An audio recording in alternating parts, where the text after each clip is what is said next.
Good morning बच्चों, मैं हिंदी की अध्यापिका कमलेश सक्सेना।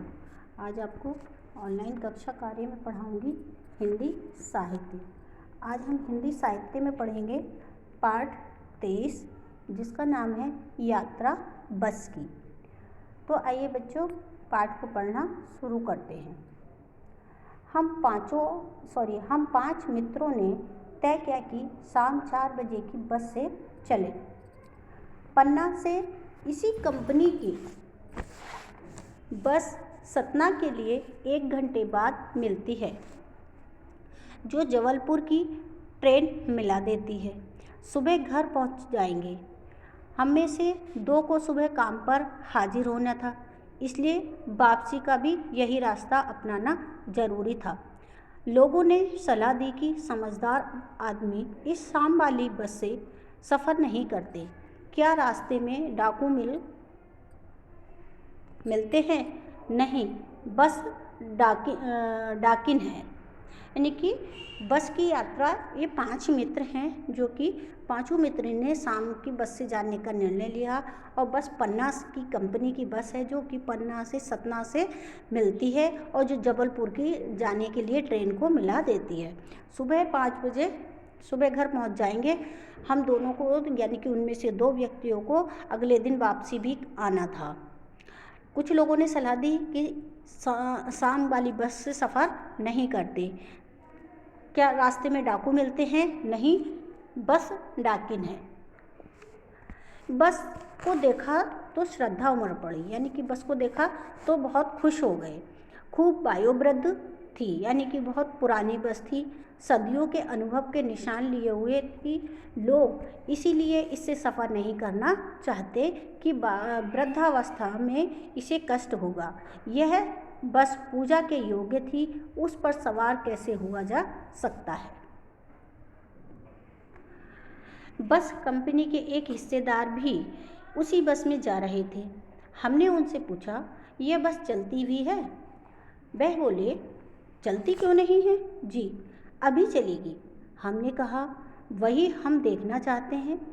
अपने आप चलती है यह? हाँ जी हाँ, कैसे चलेगी? गजब हो गया, ऐसी बस अपने आप चलती है। उन्होंने कहा कि यार गजब हो गया कि इतनी पुरानी बस, ये खटारा बस तो अपने आप चलती है। हम आगा पीछा करने लगे। डॉक्टर मित्र ने कहा, डर मत, चलो, बस अनुभवी है, नई नवेली बसों से ज़्यादा विश्वसनीय है, हमें बेटों की तरह प्यार से गोद में लेकर जाएगी। हम बैठ गए। जो छोड़ने आए थे वे इस तरह देख रहे थे जैसे कि अंतिम विदा दे रहे हों। उनकी आंखें कह रही थी कि आना जाना तो लगा ही रहता है, आया है सो जाएगा। राजा रंग फकीर। आदमी की कूच करने के लिए एक नियमिति चाहिए। यानी कि वो बस इतनी पुरानी थी, उसमें हम बैठ गए और हमें बैठ के जो हमें छोड़ने लोग आए थे, हमें ऐसा लग रहा था कि जैसे कि वो हमें अंतिम विदाई दे रहे हों। उनकी आंखें कह रही हैं कि जैसे कि ऐसा महसूस हो रहा था कि ऐसा कह रही हैं कि आना जाना तो इस संसार में लगा ही रहता है, जो इस संसार में आया है उसे सबको जाना ही है। आदमी को कूच करने के लिए एक निमित्त तो चाहिए ही, यानी कि एक बहाना या एक साधन तो उसके लिए चाहिए। इंजन सचमुच स्टार्ट हो गया, ऐसा जैसे सारी बस ही इंजन है और हम इंजन के भीतर बैठे हैं। कांच बहुत कम बचे थे, यानी कि सचमुच इंजन जो था वो स्टार्ट हो गया, बस स्टार्ट हो गई और सारी बस इंजन और हम इंजन के अंदर यानी कि भीतर बैठे हैं, यानी कि सारी बस बहुत ज़ोर ज़ोर से हिलने लगी। कांच बहुत कम था, यानी कि खिड़कियों में शीशे बहुत कम बचे थे, सब टूटे फूटे थे। जो बच्चे थे उनसे हमें बचना था। हम फौरन खिड़की से दूर सरक गए। इंजन चल रहा था, हमें लग रहा था कि हमारी सीट के नीचे ही इंजन है, यानी कि इंजन इतनी तेज़ आवाज़ कर रहा था, हिल रहा था, ऐसा लग रहा था कि जैसे कि मानो हमारी सीट के नीचे ही इंजन लगा है। बस सचमुच चल पड़ी और हमें लगा कि यह गांधी जी के असहयोग और सविनय अवज्ञा आंदोलन का वक्त जवान रही होगी। उसे ट्रेनिंग मिल चुकी थी, हर हिस्सा दूसरे से असहयोग कर रही थी। पूरी बस सविनय अवज्ञा आंदोलन के दौर से गुजर रही थी। सीट बॉडी से असहयोग कर रही थी। कभी लगता सीट बॉडी को छोड़कर आगे निकल गई है, कभी लगता कि सीट को छोड़कर बॉडी आगे भागी जा रही है। 8-10 मील चलने पर सारे भेदभाव मिट गए। यह समझ में नहीं आता था कि सीट पर हम बैठे हैं या सीट हम पर बैठी है।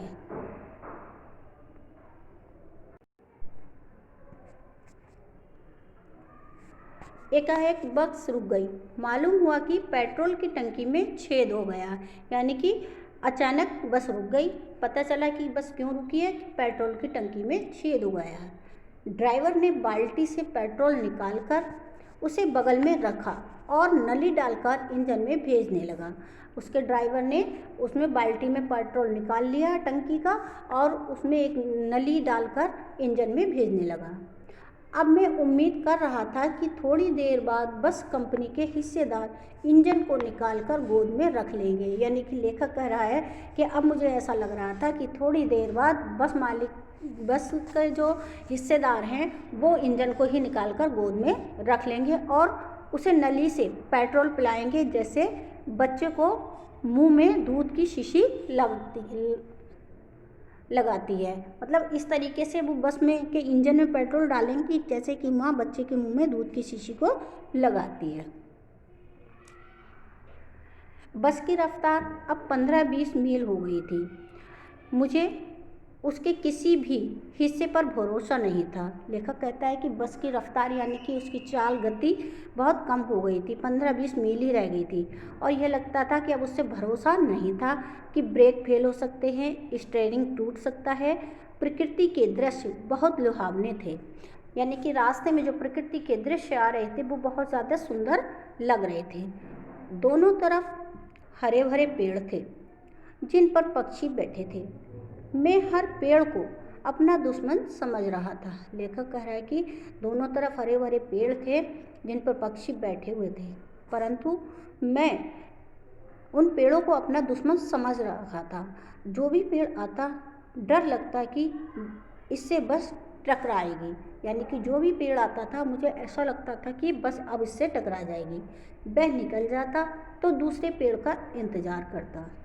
झील दिखती तो सोचता कि इसमें बस गोता लगा जाएगी, और कोई झील अगर आती तो मुझे ऐसा लगता था कि जैसे कि बस इसमें अब ही गिर जाएगी, यानी कि गोता लगा जाएगी, इसमें झील में गिर जाएगी।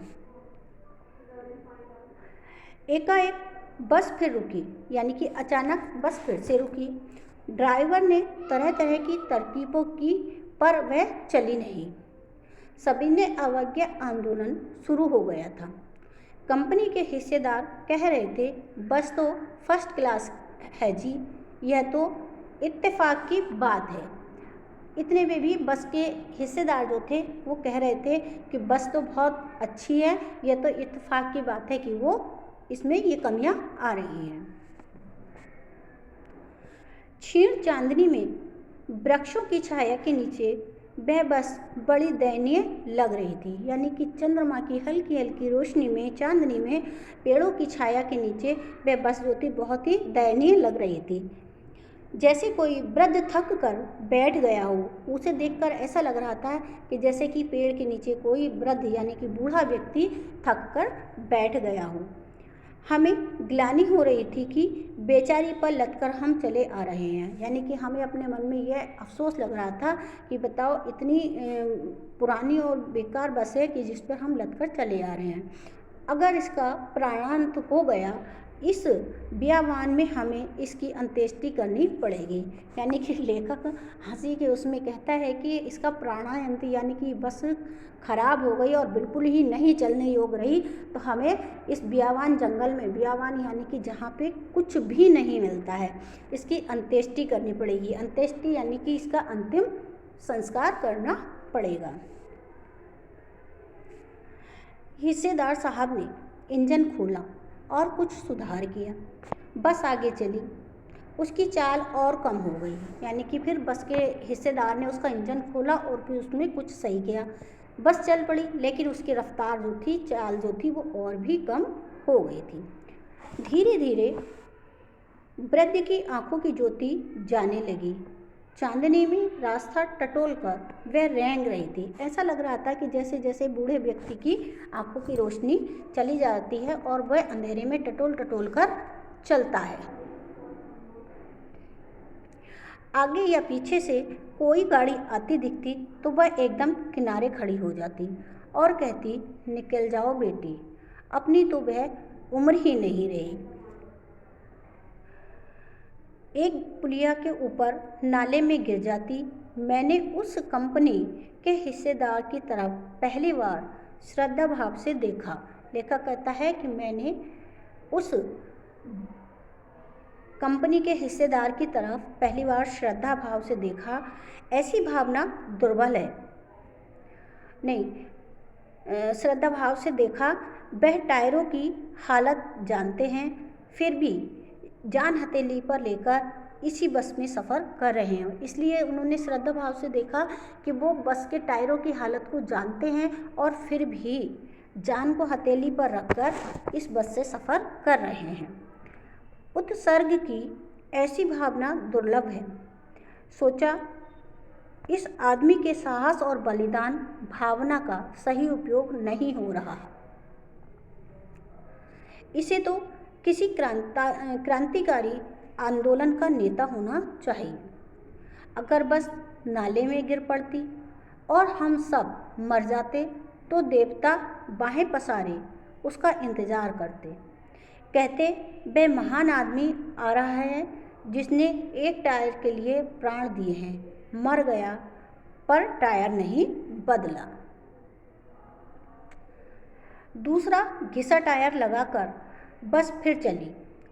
अब हमने वक्त पर पन्ना पहुंचने की उम्मीद छोड़ दी थी। पन्ना क्या,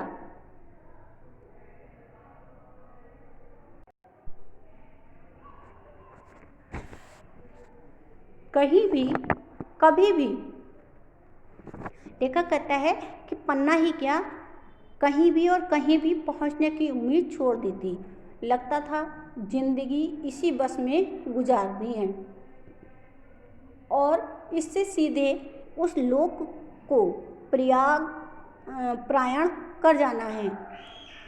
यानी कि लेखक कहता है कि अब हमने ये उम्मीद छोड़ दी थी कि अब इससे हमें कहीं भी पहुंचा सकती है। ऐसा लगता था कि जैसे पूरी ज़िंदगी हम इस बस में ही रहेंगे और इस लोक के प्रयाण कर जाना है, यानी कि इस लोक को इसी बस में हम छोड़ देंगे, हमारी इसी बस में मृत्यु हो जाएगी। इस पृथ्वी पर उसकी कोई मंजिल नहीं, हमारी बेताबी तनाव खत्म हो जाए। हम बड़े इत्मीनान घर की तरह बैठ गए। चिंता जाती रही, हंसी मजाक चालू हो गया। बच्चों, इस पाठ में बस की यात्रा का वर्णन है, जो कि बस की यात्रा, बस बहुत पुरानी है और लेखक उसमें सफ़र कर रहे हैं, तो वो अपने अनुभव को उसमें उन्होंने लिखा है। जो उनका वृत्तांत था, जो उसमें उन्होंने महसूस किया, एक पुरानी टूटी फूटी खटारा बस, उसका उस पाठ में वर्णन किया गया है। मैं समझती हूँ कि ये पाठ आपको अच्छा लगा होगा और आपकी समझ में भी आया होगा। धन्यवाद।